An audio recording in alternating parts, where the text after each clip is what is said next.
नमस्कार मित्रांनो, आज आपण जाणार आहोत आमच्या इथलचं जागृत देवस्थान येशवाडी मारुती दर्शनासाठी. तर आपल्या बुलेटवर निघालो आहोत.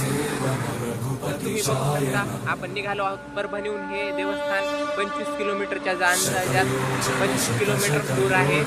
व इथे अनेक भाविक भक्त दर शनिवारी येशवाडीला दर्शनाला येतात. आपण ही जाणार आहोत आज.